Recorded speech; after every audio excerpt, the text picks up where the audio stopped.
أعوذ بالله من الشيطان الرجيم بسم الله الرحمن الرحيم الحمد لله رب العالمين الصلاة والسلام على رسول الله محمد وعلى آله وصحبه أجمعين السلام عليكم ورحمة الله وبركاته Hayırlı günler, Allah subhanahu teala hayırlı durmuşlar nasip etsin. İlk günler bizge tanışlık, gayreler bizge bereket, tenler bizge selametlik, konuller bizge iman nuru bilen Allah subhanahu teala nurlandırıp, bu dünyada hem kelesi dünyada da baxtli, saadetli, sağ selamet bulubuzun nasip etsin. Özü rıza olsun her bir işi bizden. İbadet İslamiye'nin şu taharet ilişine, yani ibadet ilişine koşkan edik sizden bilen taharet meselesinde. Peygamberimiz Aleyhisselam hadis-i şerifte innel İslam'ı nazifun fetenazzafu fe innehu la yedhulul cennete illen nazif. Yani din İslam ol şistalık dinidir. Cennetke baratik şu şista pak bulganlar gına kirirdi. Her vakit pak bulup jürügüzdü. Şista buluguz. Şulay endi buniyed dinu alel nezafet dedi Peygamberimiz Aleyhisselam ayta. Olda bolsa din şu paklık üzerinde, paklıkka toyangan, paklıkka negizlene, şistalıkka negizlenedi. İslam dini umumen özü pak din, şista din, bütün nerse şistalıkta. Ol şistalıkna aytsak, köngül şistalığı, tilibizning şistalığı, tenibizning şistalığı, kiyimibizning şistalığı, şulay öğündene yaşaytırgan orunlarımızning şistalığı, paklığı.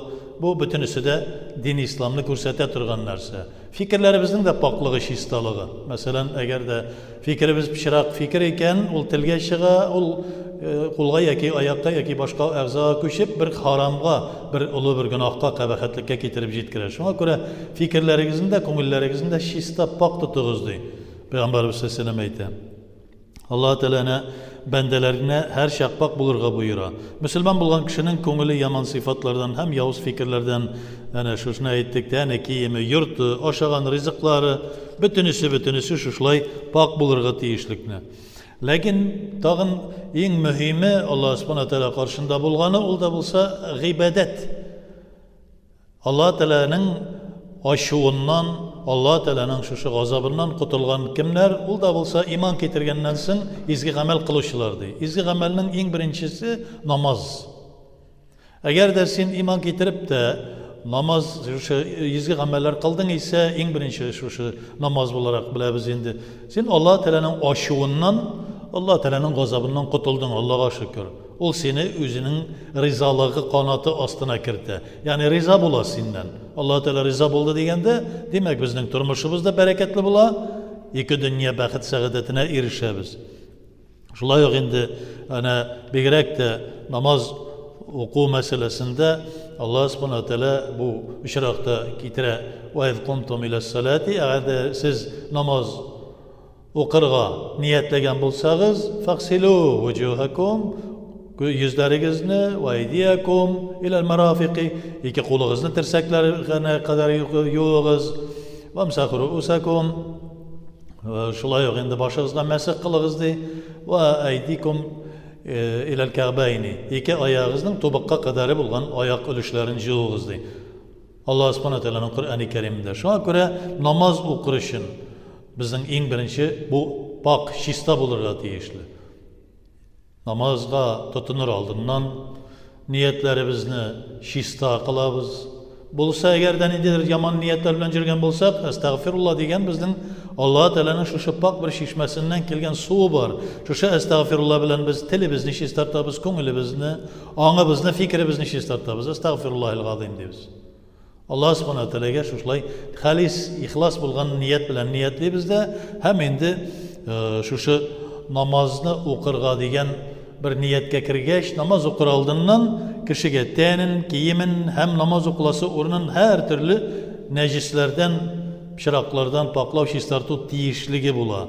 Hem endi şeriat boyunca şeriat buyurgan kibik, ol nişik bilgilengen kibik, özünün ağzalarını da su bilen yuvup taharat alu farz bulup dura. Çünkü ulu ibadet. En izgi amel Allah Teala karşısında namaz, hem namaz şirak geliş bula almayı. Namaz оқыр алдыннан, біз тәһаратлы да булырга тиеш, киемебез дә пак булырга тиеш, намаз укый торган урыныбыз да пак булырга тиеш, тәнебездә дә бер төрле нәҗис эләккән булырга тиеш түгел, ягъни тәнебез дә чиста булырга тиеш. Шуңа күрә инде тәһарат алганда 8 төрле эш bir тәртиптә, хәзерге бер әйтә торган bir тәртиптә башкарыла. Ул да башта инде әлбәттә пак, чиста бер су белән истинҗа кылу. Yani gavretlerini necisten paklav. Ol da bulsa indi bedrefte şuşunday halini öteybiz. Yani gavretlerimizni şista etirip yuabız. Bir nindedir hacet ötegenden soň. Ondan soň şuşu bileziklerge kadarı iki kolumuzni bu yuabız. Yaxşı ettirip. Çünkü kol yuvu qaydagana bolsak da mümin Müslümanğa bek de fayda bere turgan, bek de көркем hal. Peygamberimiz sallallahu aleyhi ve sellem aytibetine, eğer de rızığınızın bereketli buluğunu tileseniz, rızığınızın devamlı buluğunu tileseniz, aşar aldından kuluğunuzu yuğuz, hem aşağından son kuluğunuzu yuğuz diye bileziklerge kadar. Şuşu gamelini işlediğiniz ise rızığınızın bereketli bulur, rızığınız artır diye Peygamberimiz sallallahu aleyhi ve sellem aytibetine. Biri de indi, uyga qaytib kirabizmi, türlü yerlerde bulabız, türlü narsalar tutabız. Uyga qaytib kirgach de mümin Müslüman kişinin birinci elbette qolunu yuğub ala. Ya Rabbim, bulgan bütün günahlarını şuşa kolumdan şuşa su bilen cevap düşür deyip Allah-u Teala'ya bir dua kılıp koyarız.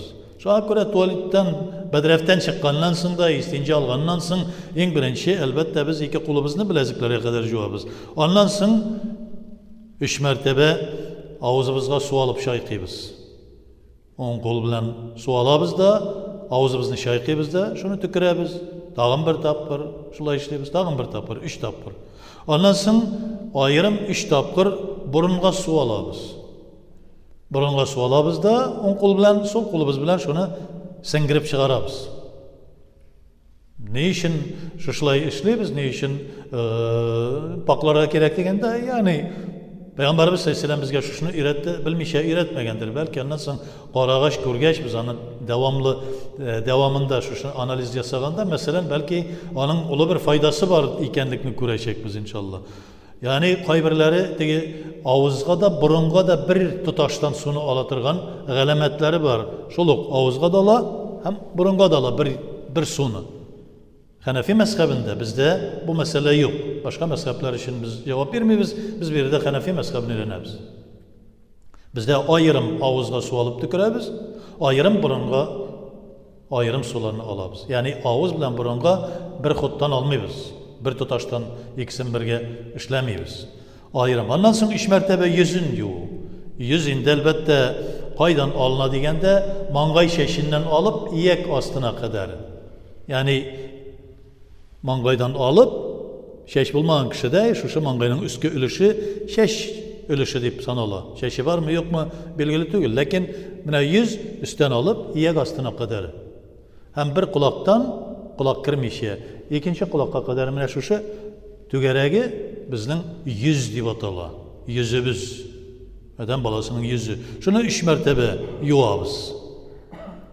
Hem qaşlarına da, sakallarına da, sakal kısa bulsa mesela ol sot edirege, joşlarga teyiş bulan. Ondan sonra 3 mertebe tirseklerge kadar kolunu juvabız. Tirseklerge kadar degen söz, yani tirsekler de kire bizde, Hanefi mezhebinde. Tirseksiz bulmayın. Çünkü tirsekle kadar jartısılaşkına alsak, o şirakta yani tirseklerge jartısı qala tirsekning. Şuna göre tirsek de bulsun için tirsekten üstün bir şu 4 parmak illisi tirsekten üstün dağın koya nitemiz, job alabız. Tirsek tügel jo olsun için. Belki başka yerlerde başka nider bir kitaplarda görürler, tirseke kadar şol yeter diye aytsalar da, lakin biz aytamiz Hanefi mezhebinde tirsek dolusuncha jo olurga teyiş, içki yağı da bugüle turgan yağı hem tışkı uçlu yağı da tirsekning uçlu yağı da. Şundan soň endi su bilen şılatıp alabız, uçimizni hem barmaklarımızını yani şılatıp alabız da başının şu şeş mangaydan alıp ahırgacha kadar moyun tamirine kadar dep aytganda biz şuşlay sürtüp alabız. Uçlarımızını tidirip bütün şeşke uçlarımızını şuşlay iki kol bilen şuşlay tidirip mesik kılabız. Kay bir kişilerinin hatın kızlarda bigirek de barmak değdirmişe gene şu şeşni ikiye ayırgan bolalarda hem şu boraznası diler endi, şu yolu diler. Şu yolga su ağızıp çıkarga gerek diler. Yok şeşni sürtü, mesik degen söz, su ağızı degen sarqı degen söz tügül bit o. Su sarqıtıp çıgı degen söz tügül, mesik sürtü degen söz. Şuna göre ol sürtülürge deyir. Hem indi anlansın kulakның işine mesik kılabız. Hem şulay yok baş parmağımız bilen kulakның dışına da mesik kılabız. Kulak çünkü başka kire. Kulak ayakta bulsa biz anarga mesik kılmaz idik. Lakin kulak başta. Şundan soň indi ana kulның arkası bilen moyinimizga da bir mertebe mesik kılabız. Mesik aytamiz şunu sürtü, ışqu degan ma'noni anglata. Ondan soň indi 8-nchisi şunun tertibinde tobaklarımızga kadarı yani Tatarda aytalar şeytan suyagi deb aytar turgan bir narsa var. Çıgıp tura turgan suyag. Şol şeytan suyaginden tagın bir 4 barmak illisi şu üskerek şuşunu juvabız. Yani tobakka kadar deb atalayın ol. Ayaklarını şuşlay bütün barmaklarını aralap juvab çıgabız. Mına kullarının hem ayaklarını juganda barmaklarını aralap barmakның aralarına su tiysin için şuşlay aralap juvabız. Çünkü su temişe kalsa motor bulmaz. Allah saklasın. Endi onun ayrım farzı, sünnetleri hem müstehapları var. Biz sizden bilen söyleşken edik endi. Nerse için gerek ol farzı, nerse için gerek vacibi, nerse için sünneti, müstehabı. Farz amel ütelmese bir işte ol bütünlüğü kabul edilmeyi. Vacib amel ütelmi kalsa bir türlü işte onlarga bir özüne göre bir kaytarıp onu nişik deb aytaylik, ışrafın tülerge gerek. Bulay gadi til bilen aytkanda. Yani namaz bulsa secde sahvu kılabız. Şulay endi başka türlü kurban çalabız mesela hajda birer vacibi düşüp kalsa şunun gibi biride de şu vacibni ötemegen için nedir bir nersesi bula, cezası bula, şu cezasını öterge deyiş bulabız. Sünneti düşüp kalsa kabul edilir mi yok mu degende kabul edilir de lakin devamlı bile durup şu sünnetini düşürüp kaldırasın iken unutup kalsa korkunç yok. Lakin devamlı bile durup sünnetten baş tarttın ise o vakitte sen bilde durup Peygamberimiz Aleyhisselam'ın şefaatine yolukmayacaksın.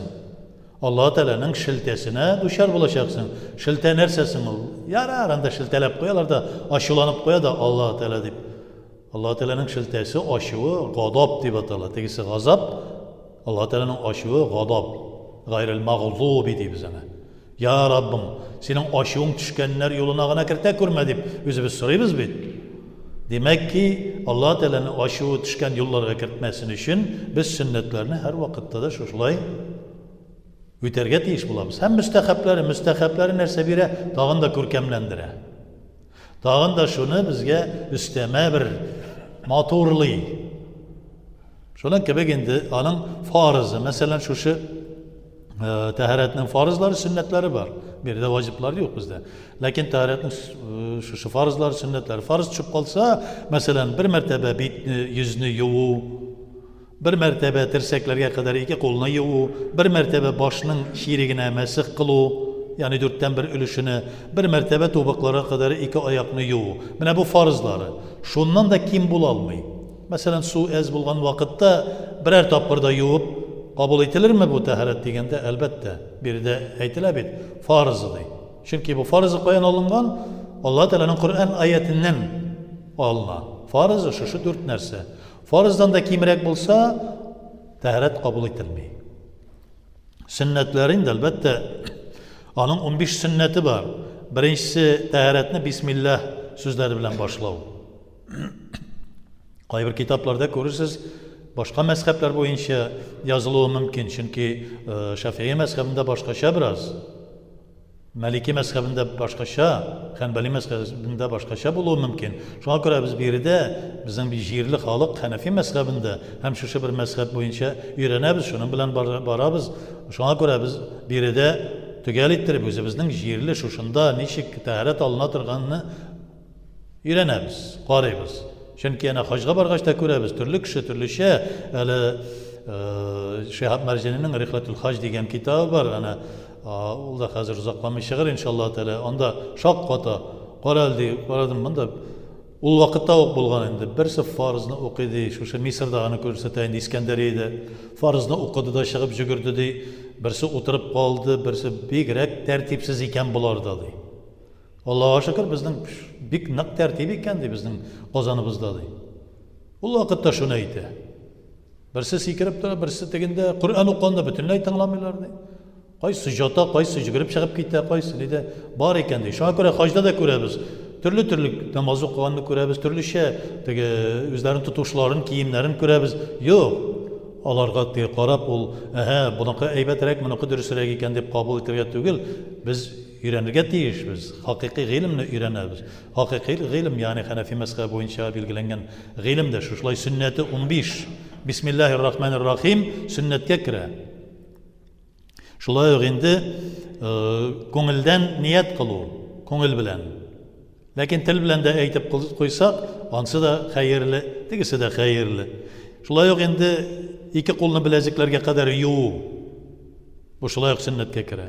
Шулай ук мисвак белән, яки мисвак булмаса, теш щеткасы белән, яки бармак белән генә булса да, авыз өчен бераз ышкып чистартып җибәрү.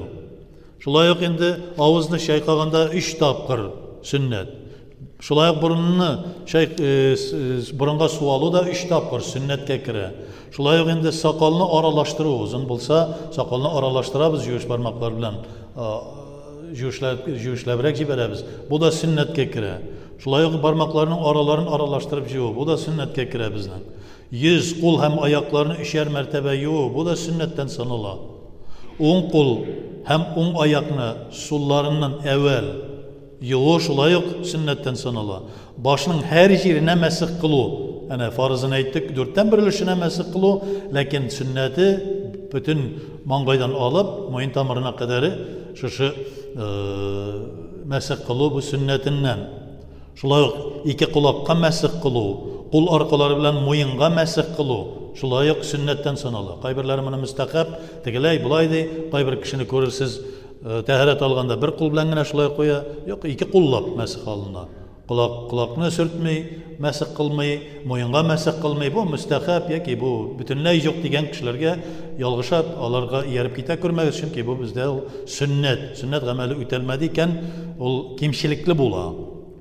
Шулай ук тәһарәтне билгеле бер тәртип белән алу һәм тәһарәтне бүленмичә алып бетерү.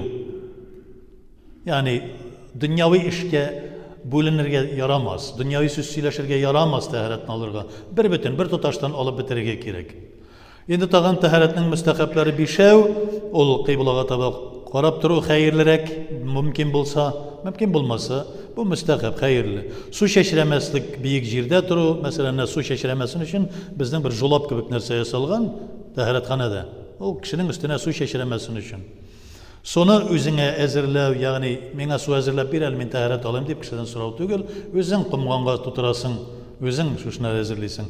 Һәм тәһарәт алып бетергәнчә кадәр тыйнаклык саклау, сөйләшмәү дөнья сүзе, һәм инде түбәнчелекле, 5-нчесе түбәнчелекле кыяфәттә тору, ягъни Аллаһ Тәгаләдән курыккан кыяфәттә тору. Мин кем дип басып тору түгел. Аллаһ Тәгалә гомумән тәкәбберләрне яратмады. Әнә иң беренче тәкәббер кем булды? Иблис, ләгънәтуллаһи галәйһи. Ул иң беренче шулай тәкәбберләнде. Шуңа күрә мондый мәгърур булган кыяфәтне Аллаһ Тәгалә яратмый. Менә ул намазда да әзрәк сак булырга кирәк, намазда түбәнчелек белән бастырырга кирәк. Кайберләре теге билгә таянган кеше кебек аякларны киң җырып басып, мәгърур кыяфәт белән, горур кыяфәт белән Аллаһ Тәгалә, тәкәббер кыяфәт белән Аллаһ Тәгалә каршында бастыралар. Бу әзрәк әдәпсезлек Аллаһ Тәгалә каршында. Менә шушы тәһарәтнең мәсьәләсендә килгән без белергә тиешле. Аннан соң дәвам итәрбез иншаллаһ Тәгалә. Башка дәресләрдә дә Аллаһ Субханаһу Тәгалә кылган, алган тәһарәтләребезне, кылган намазларыбызны кабул ит. Я Раббым, Раббана атина фид дунья хасанатан ва фил ахирати хасанатан ва кина азабан нар. Аллаһу акбар.